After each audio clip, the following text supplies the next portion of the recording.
Hello, good morning students. कैसे हैं आप सब? तो आज हम टॉपिक करने जा रहे हैं कन्फ्लिक्ट। जो कन्फ्लिक्ट आपका पूछा जाता है सोशल साइकोलॉजी सब्जेक्ट में, और ये टॉपिक आपका नेट के एग्जाम में भी काफ़ी बार पूछा जाता है। तो आज हम डिस्कस करेंगे what is conflict and causes of conflict. So let's start. तो आप जनरली सबको पता है कि कन्फ्लिक्ट क्या होता है। ठीक है, कन्फ्लिक्ट होता है जहाँ पे दो रोल प्ले किए जाते हैं, उन दोनों में डिफीट होता है, एक की दूसरे के साथ नहीं बनती है जब भी, तो वहाँ पे कन्फ्लिक्ट पैदा हो जाता है। ठीक है, तो मेनली हमारे सोशल साइकोलॉजी में 3 टाइप्स ऑफ कन्फ्लिक्ट देखे गए हैं, जो आपका मोस्ट इंपॉर्टेंट क्वेश्चन है और वो आपके हर एग्जाम में पूछा जाता है। ठीक है, चाहे वो आपका नेट का एग्जाम हो या आपका कोई भी एग्जाम हो फर्दर। तो 3 टाइप्स के जो आपके कन्फ्लिक्ट होते हैं वो होते हैं प्रेजुडिस, डिस्क्रिमिनेशन एंड स्टीरियोटाइप्स। तो जो आपका प्रेजुडिस होता है वो आपकी एक फीलिंग्स होती है। आप इस डायग्राम के माध्यम से ये चीज देख सकते हैं यहाँ पे कि प्रेजुडिस होती है वो हमारे एटीट्यूड या फीलिंग्स होती है कि हम क्या एटीट्यूड रखते हैं किसी चीज के प्रति। ठीक है, like negative associated with negative emotions such as hostility, गुस्सा आना, एनवी, फियर, एंटीपैथी, ये सारे आपके प्रेजुडिस होते हैं। ठीक है, डिस्क्रिमिनेशन में आपके एक्शंस होते हैं, जो हम जिन चीजों को हम अपने एक्शंस में दूसरों को शो करते हैं, लाइक फिजिकल वायलेंस, ठीक है, टोकेनिज्म, रिलेक्टेंस टू हेल्प, मतलब किसी की हेल्प ना करना, एक्सक्लूजन, किसी को अपने ग्रुप से बाहर निकाल देना, एक्सक्लूड कर देना। और स्टीरियोटाइप्स आपके होते हैं बिलीफ सिस्टम, बिलीव्स बना लेते हैं हम किसी कम्युनिटी के प्रति, किसी पर्सन के प्रति। ठीक है, जो प्री कंसीव्ड इमेजेस होती हैं एंड बिलीव्स होते हैं अबाउट एन इंडिविजुअल और ग्रुप। तो हम इसको अभी और अच्छे से डिस्कस करेंगे कि प्रेजुडिस क्या होता है। Okay, am I audible to all of you? तो व्हाट इज प्रेजुडिस? प्रेजुडिस जो होते हैं वो हमारे फीलिंग्स या एटीट्यूड्स होते हैं। ठीक है, तो prejudice refers to negative attitudes, judgement और feelings towards a person of or group based on preconceived opinions rather than actual experience or facts. For example, assuming women are less capable in leadership roles as compared to men. तो इसने आपको ये बताया है यहाँ पे कि prejudice जो होता है वो हमारी एक फीलिंग और एक एटीट्यूड होता है।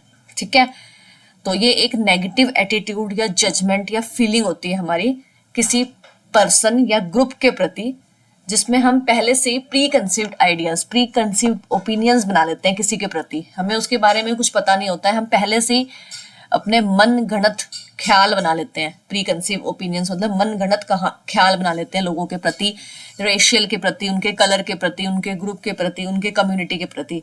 ठीक है, रादर देन एक्चुअल एक्सपीरियंस और फैक्ट्स। ठीक है, एक्चुअली हमें नहीं पता होता है कि वहां पे क्या चीज है, बट हम प्री कंसीव्ड ओपिनियंस बना लेते हैं उन लोगों के प्रति। ठीक है, लाइक इसमें एग्जांपल दिया गया है प्रेजुडिस का कि अज्यूमिंग, जैसे मैन जो वुमेन होती है वो लेस कैपेबल होती है आपकी लीडरशिप रोल्स को निभाने के लिए एज कम्पेयर टू मैन।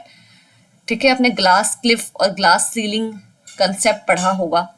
क्या आप लोगों ने पढ़ा है ग्लास सीलिंग या ग्लास क्लिफ कंसेप्ट? उसमें भी यही दिया गया होता है, जैसे आपकी जो कंपनी है वो एकदम डाउनफॉल में चल रही होती है, तो उस टाइम पे वो किसी फीमेल को बॉस बना देते हैं अपनी कंपनी का। ठीक है, ताकि सारा ब्लेम फीमेल के ऊपर आए कि फीमेल इस कंपनी की लीडरशिप रोल्स को निभा रही थी, इसलिए ये कंपनी डूब गई। ठीक है, ये आपके 2 कंसेप्ट्स होते हैं, ग्लास क्लिफ और ग्लास सीलिंग इफेक्ट। आप इसको अच्छे से डिटेल में पढ़ना, और आपको समझ में ना आए तो मैं भी इस पे आपकी नेक्स्ट क्लास लेकर आऊंगी जब भी मुझे मौका मिलेगा। तो ये होता है आपका प्रेजुडिस कि assuming women are less capable in leadership roles as compare to man. ठीक है, हम अज्यूम करते हैं।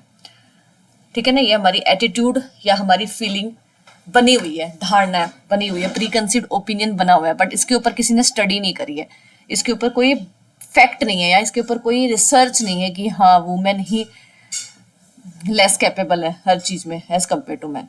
बट हमने एक धारणा बना रही है, सोसाइटी की तरफ से हमने एक धारणा बना रही है, वो हमारी सही भी हो सकती है, गलत भी हो सकती है। ठीक है, ये होता है आपका प्रेजुडाइज।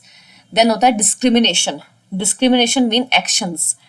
वहां पे तो हमने धारणा अपने मन में बना ली कि ऐसा ऐसा होता है, बट जब हम उसको अपने बिहेवियर में शो करना शुरू कर देते हैं उसे हम कहते हैं डिस्क्रिमिनेशन।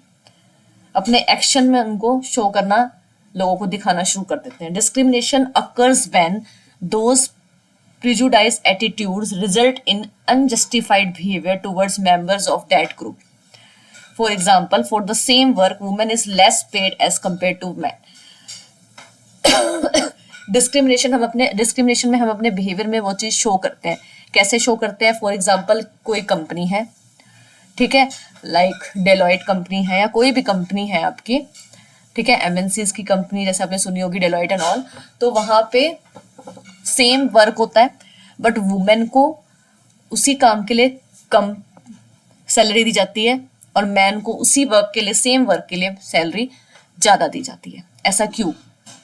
ये करते हैं हम डिस्क्रिमिनेशन। ये हम डिस्क्रिमिनेशन कर रहे हैं। किस कैटेगरी में डिस्क्रिमिनेशन हम कर रहे हैं? जेंडर बेस्ड डिस्क्रिमिनेशन कर रहे हैं कि वुमेन को हम कम पे कर रहे हैं सेम वर्क के लिए और मैन को हम ज्यादा पे कर रहे हैं सेम वर्क के लिए, ठीक है। तो ये होता है आपका डिस्क्रिमिनेशन, ठीक है, जिसको एक्शन में हम शो कर रहे हैं, हमें दिख रहा है साफ साफ, ठीक है, जहाँ पे हम क्या कहते हैं, जैसे कि जहाँ पे हम पार्शियलिटी कर रहे हैं साफ, हम अपने बिहेवियर में उसको शो कर रहे हैं, दिखा रहे हैं, ठीक है, सेम वर्क के लिए। जबकि ऐसा होना नहीं चाहिए, जेंडर बेस्ड डिस्क्रिमिनेशन नहीं होना चाहिए, बट आज भी सोसाइटी में, ठीक है, रूरल एरिया में as well as urban area में भी मैं कहूँगी कि डिस्क्रिमिनेशन होता है, ठीक है।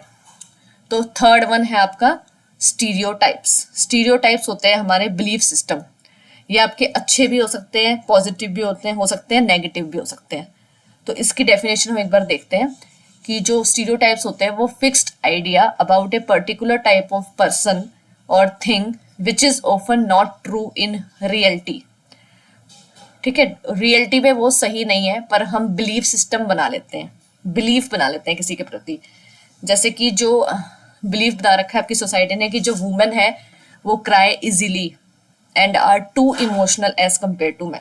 ये हमारा एक बिलीफ सिस्टम बना हुआ है, बट इसके ऊपर कोई फैक्ट नहीं है या कोई रिसर्च नहीं हुई है कि हाँ ऐसा ही होता है। बट मोस्टली हम मानते हैं इस चीज को कि जो वुमेन होती है वो cry easily and are too emotional as compare to man, ठीक है, वो बहुत ज्यादा इमोशनल होती है और जल्दी रो पड़ती हैं, ठीक है। मैन स्ट्रांग होते हैं, मस्कुलर पावर होती है, उनका ईगो हर्ट हो जाएगा, वो रोते नहीं है किसी के सामने, ठीक है, लेकिन वुमेन इजीली रो पड़ती है।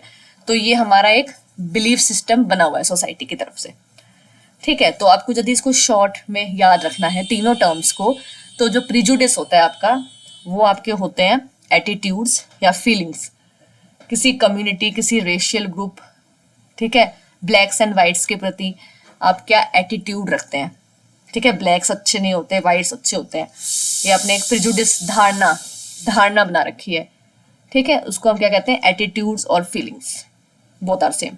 देन फिर डिस्क्रिमिनेशन की हम सोसाइटी में शो करते हैं अपने एक्शंस के थ्रू, अपने बिहेवियर्स के थ्रू। कैसे करते हैं?